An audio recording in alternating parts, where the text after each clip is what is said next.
E aí, pra quem é fã de um bom romance de época, ou sei lá, tá procurando aquela saga de família pra devorar, pode parar por aqui. Hoje, a gente vai mergulhar de cabeça no universo dos Ravenels, aquela série fantástica da Lisa Kleypas. Então, a série toda parte de uma pergunta. Uma pergunta daquelas, sabe, que já dita o ritmo de tudo.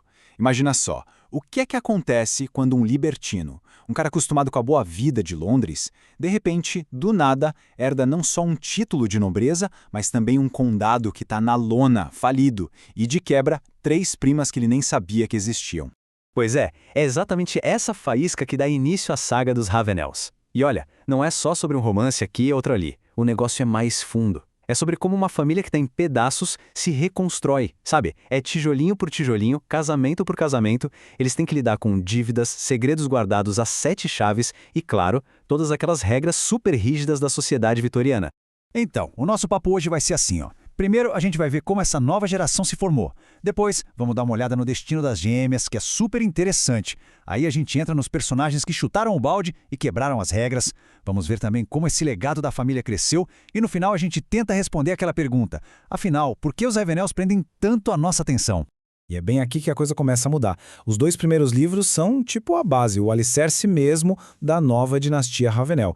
E o legal é que os casais aqui não estão lutando só pelo romance, pela paixão. Eles estão lutando pela sobrevivência do nome da família, da grana, de tudo.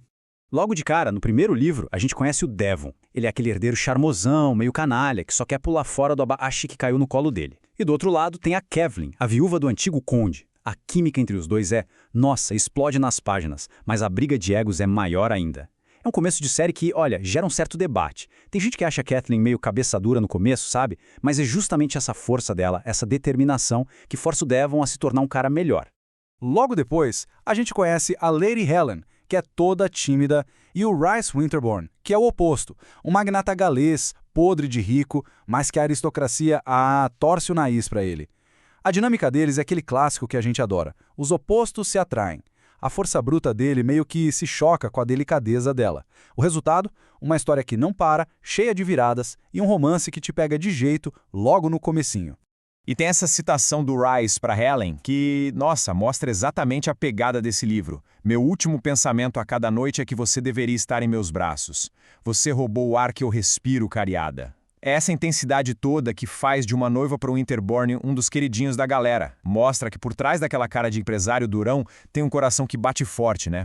Agora, vamos pular para a próxima geração e dar uma espiada no que acontece com as gêmeas Pandora e Cassandra, que são simplesmente inesquecíveis. Por fora, iguaizinhas, mas por dentro, nossa, os sonhos e desejos não podiam ser mais diferentes. Primeiro, vamos falar da Pandora. Esquece baile, esquece marido, o sonho dela é outro. Ela quer ser uma empresária, independente, criar e vender os próprios jogos de tabuleiro. Pensa numa personagem excêntrica, inteligentíssima e que corre de casamento como o diabo corre da cruz. E é claro que isso a torna absolutamente irresistível. E aqui, gente, preparem-se porque é um momento de pura alegria para quem já é fã da Lisa Kleypas. O cara que se apaixona pela Pandora é o Gabriel, o Lord St. Vincent. E quem é ele? Ninguém menos que o filho do Sebastian e da Evie, aquele casal icônico de Pecados no Inverno. Esse crossover é genial, conecta os mundos da autora e deixa a história ainda mais rica. Ele tem todo o charme que herdou do pai, mas agora ele dá de cara com uma mulher que vira o mundo dele de cabeça para baixo. E a outra gêmea, a Cassandra? Bom, ela é a romântica incurável da família. O que ela mais quer na vida é se casar por amor. Só que o destino, sempre ele, coloca no caminho dela o John Severin, um magnata de ferrovias, um cara tão prático, tão cínico, que ele tem certeza de que é incapaz de amar. A jornada dele, tentando entender o que diabos ele está sentindo, é sem dúvida a alma desse livro, que é uma delícia. Olha, se a gente já achava que os Ravenels gostavam de desafiar as regras, espera só para ver os próximos 2 livros. Eles pegam esse desafio e elevam a um outro nível. Os protagonistas aqui não só quebram as regras, eles reescrevem o livro de regras inteiro. Segura a emoção, porque tem muita gente que diz que este aqui é o melhor livro da série. Um estranho irresistível meio que abandona os salões de baile e mergulha numa trama cheia de mistério, de ação, de intriga política e, claro, né, de uma paixão daquelas de tirar o fôlego. E a grande razão de todo esse sucesso tem nome e sobrenome: Doutora Garrett Gibson. Que personagem! Ela é simplesmente revolucionária.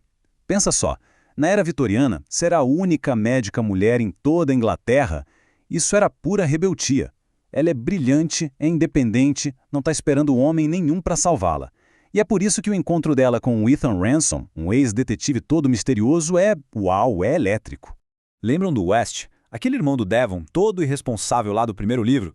Pois então, chegou a vez dele. E a transformação desse personagem é uma das coisas mais legais de acompanhar. Sério, o West vira um homem de honra que cuida da propriedade da família. E o par dele é a Phoebe, uma viúva, irmã do Gabriel, que tinha jurado adiar o West para sempre por causa de uma história com o falecido marido dela. Ver esses dois deixando o passado para trás... é lindo demais. E bem quando a gente achava que a saga tinha acabado, a Lisa Kleypas vai lá e nos dá mais um livro de presente. Ela expande ainda mais o universo dos Ravenels e conecta a história com outros personagens que a gente já amava. Nesse último livro lançado, a gente conhece a Lady Meredith Sterling, uma viúva que, olha só, assume a chefia da empresa de navegação do marido. E do outro lado tem o Keir McRae, um escocês charmoso, meio selvagem, que produz whisky. A história deles tem de tudo: negócios, perigo, uma atração que ninguém esperava e ainda por cima traz de volta personagens queridíssimos de outras séries, tipo Sebastian St. Vincent. Para quem é fã, é um fechamento de ciclo brilhante. Bom, depois de toda essa viagem pela família Ravenel, a gente chega na pergunta principal, né? O que é que faz Os Ravenels ser uma leitura praticamente obrigatória para quem curte um bom romance de época? Acho que a mágica da série está na mistura de tudo. Sabe, tem personagens que você não esquece, mesmo muito tempo depois de fechar o livro. As mulheres são fortes, independentes, desafiadoras. Os diálogos são super espertos, cheios de humor ácido. E a autora não tem medo de tocar em assuntos sérios, como o direito das mulheres, a diferença de classes. E tudo isso, claro, embalado em romances super sensuais e numa saga de família que faz a gente se sentir um Ravenel também. Essa citação aqui resume a coisa toda de um jeito perfeito. A série não é só sobre felizes para sempre, é um retrato inteligente e envolvente da era vitoriana. Consegue equilibrar a paixão com discussões sociais bem importantes.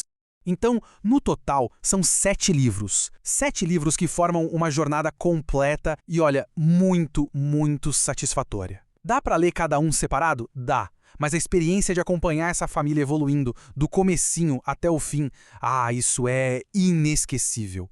E pra gente fechar, fica aqui uma reflexão. O que a série Os Ravenels mostra, livro após livro, é que no mundo cheio de regras, cheio de restrições, a escolha de quem amar e de como viver a própria vida não é só uma questão de paixão. Talvez seja, na verdade, o maior e mais corajoso ato de rebeldia que existe.